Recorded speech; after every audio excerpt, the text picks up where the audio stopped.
kembali lagi sama dia. Terus udah gitu dia bilang, ayo ikut ke tempat saya punya bibi.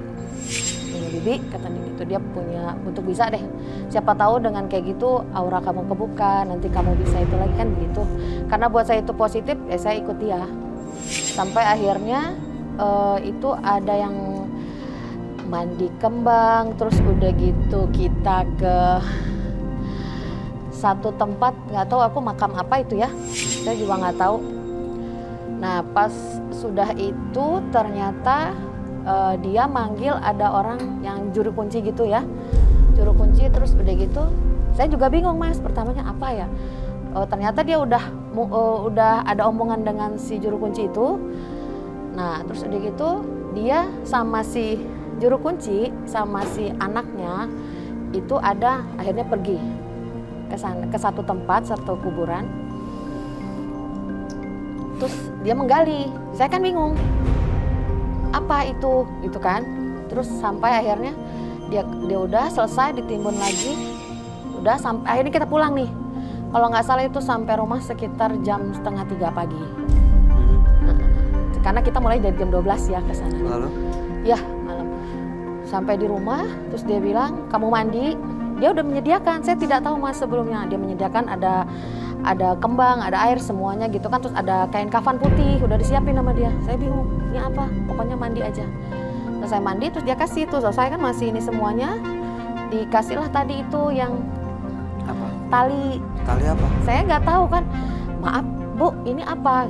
Ini tali pocong perjaka. Jadi yang bagusnya mati hari, kalau istilah kami tuh mati hari, mati pagi kubur. Jadi langsung hari itu juga. Jadi misalnya dia meninggalnya tadi pagi nih, langsung dikubur hari itu juga. Dan itu masih perjaka. Itu talinya dikasih ke? Iya, dikasih ke saya. Dikasih ke saya untuk pemikat. Berhasil? Berhasil. Dapat tuh tiga-tiganya? Tiga-tiganya dapat sama saya. Sampai sekarang masih dipakai? Oh enggak. Masih disimpan? Masih. Tiga-tiganya laki-laki itu masih sama Mbak Adel? Enggak. Sudah saya buang semua. Sudah ada yang baru? Siapa, saya atau dia? Anda? Oh sayanya itu, saya mau membalikan itu Mas. Mau mengembalikan itu? Ya karena saya mau mengembalikan itu. Sudah pernah dicoba? Waktu itu belum ada sih saya, cuma yang orang itu sebenarnya udah tidak ada lagi. Ibu yang itu sudah nggak ada lagi Mas. Oke, baik, mudah-mudahan kita bisa dapat solusi dari permasalahan yang Mbak Adel hadapi. Sebaiknya diceritakan semuanya langsung ke sahabat kami. Dia adalah seorang indigo. Kami persilahkan Roy Kiyoshi. Sebelumnya, tim Mata Batin sudah memberikan tanggal lahir dan nomor rumah partisipan kepada Roy Kiyoshi. Dengan mata batinnya, Roy akan membaca berdasarkan angka yang kami berikan. Adel terlahir pada tanggal 14 Desember 1977. Sosok yang penuh kasih sayang, namun rasa sakit membuatnya menjadi tak terkendali. Banyak korban berjatuhan akibat dendam Adel.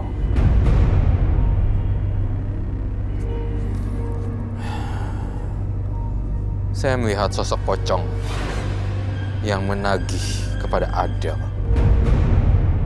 karena tali pocongnya diambil. Mengerikan sekali dan menyeramkan.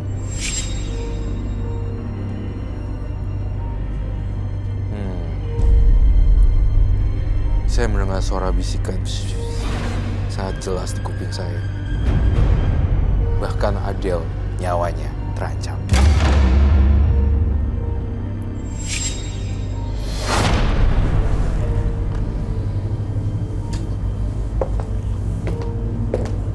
Selamat malam. Malam, Bro. Silakan duduk. Adel dengan tanggal lahir 14 bulan 12 1977. Adel menyimpan tali pocong sebagai jimat dan digunakan untuk memikat 3 mantan laki-laki yang pernah menyakiti, dan sekarang ingin mengembalikan tali pocong itu, tapi orang yang waktu itu memberikan sudah tidak ada. Iya, tali pocong beserta pakaian dalam. Pakaian dalam. dalam orang yang masih hidup? Enggak, pakaian dalam saya. Pakaian dalam Mbak Adelnya? Iya. Dipasang sesuatu.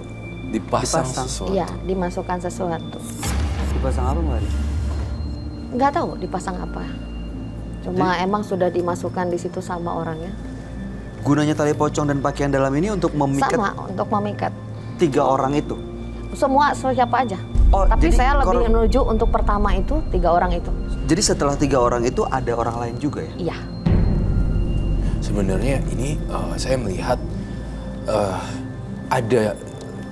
ada hukum sebab akibat sih di sini. Saya merasakan di usianya yang 41 ya sekarang ya. Tidak ada jodoh yang tepat karena perbuatan sebab dan akibat yang pernah Mbak Adel lakukan sih sebenarnya. Tapi jujur ya, terus terang saya menyentuh hatinya Mbak Adel. Itu kayak hatinya bukan warna merah, tapi hatinya udah warna hitam karena sakit hati disakitin sama laki-laki. Itu rasanya nggak enak.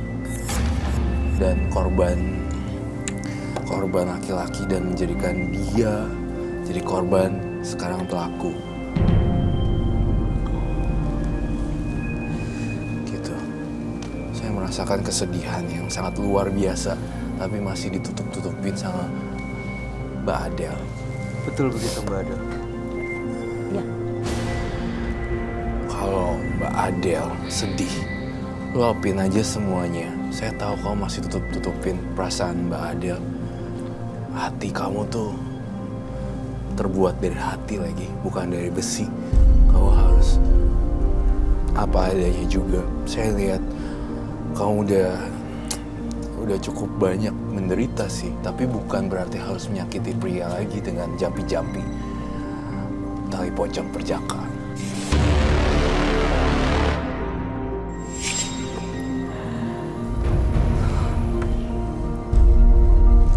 Kalau kamu ingin nangis, kenceng-kencengnya nangis aja, Mbak Adel. Kau nggak boleh bohongin perasaan Mbak Adel. Terakhir punya pasangan tuh kapan Mbak Adel? Ada beberapa tahun lalu lah. Berapa tahun? Ya, sekitar 2-3 tahun yang lalu. Waktu itu pisahnya karena disakiti. Yang terakhir, Iya. saya yang meninggalkan. Kenapa Mbak Adel? Kan biar impas dong. Biar impas. Iya, kan sama-sama laki-laki. Biar dia rasa apa yang saya rasa. Sama kayak yang ketiga-tiganya pun begitu. Mereka kembali sama saya. Mbak Tinggalin. Ya, bukan saya tinggalin aja. Saya sudah bikin dia merasa tergila-gila sama saya. Dia udah mau sama saya lagi, udah lebih dari yang kemarin. Terus saya lepas begitu saja. Yang 2 saya bikin gila. Yang 1 yang paling parah karena emang itu ada rencana saya mau menikah. Di beberapa tahun itu, saya bikin Bernana. Ya. Itu sekarang gimana nasibnya? nggak tahu.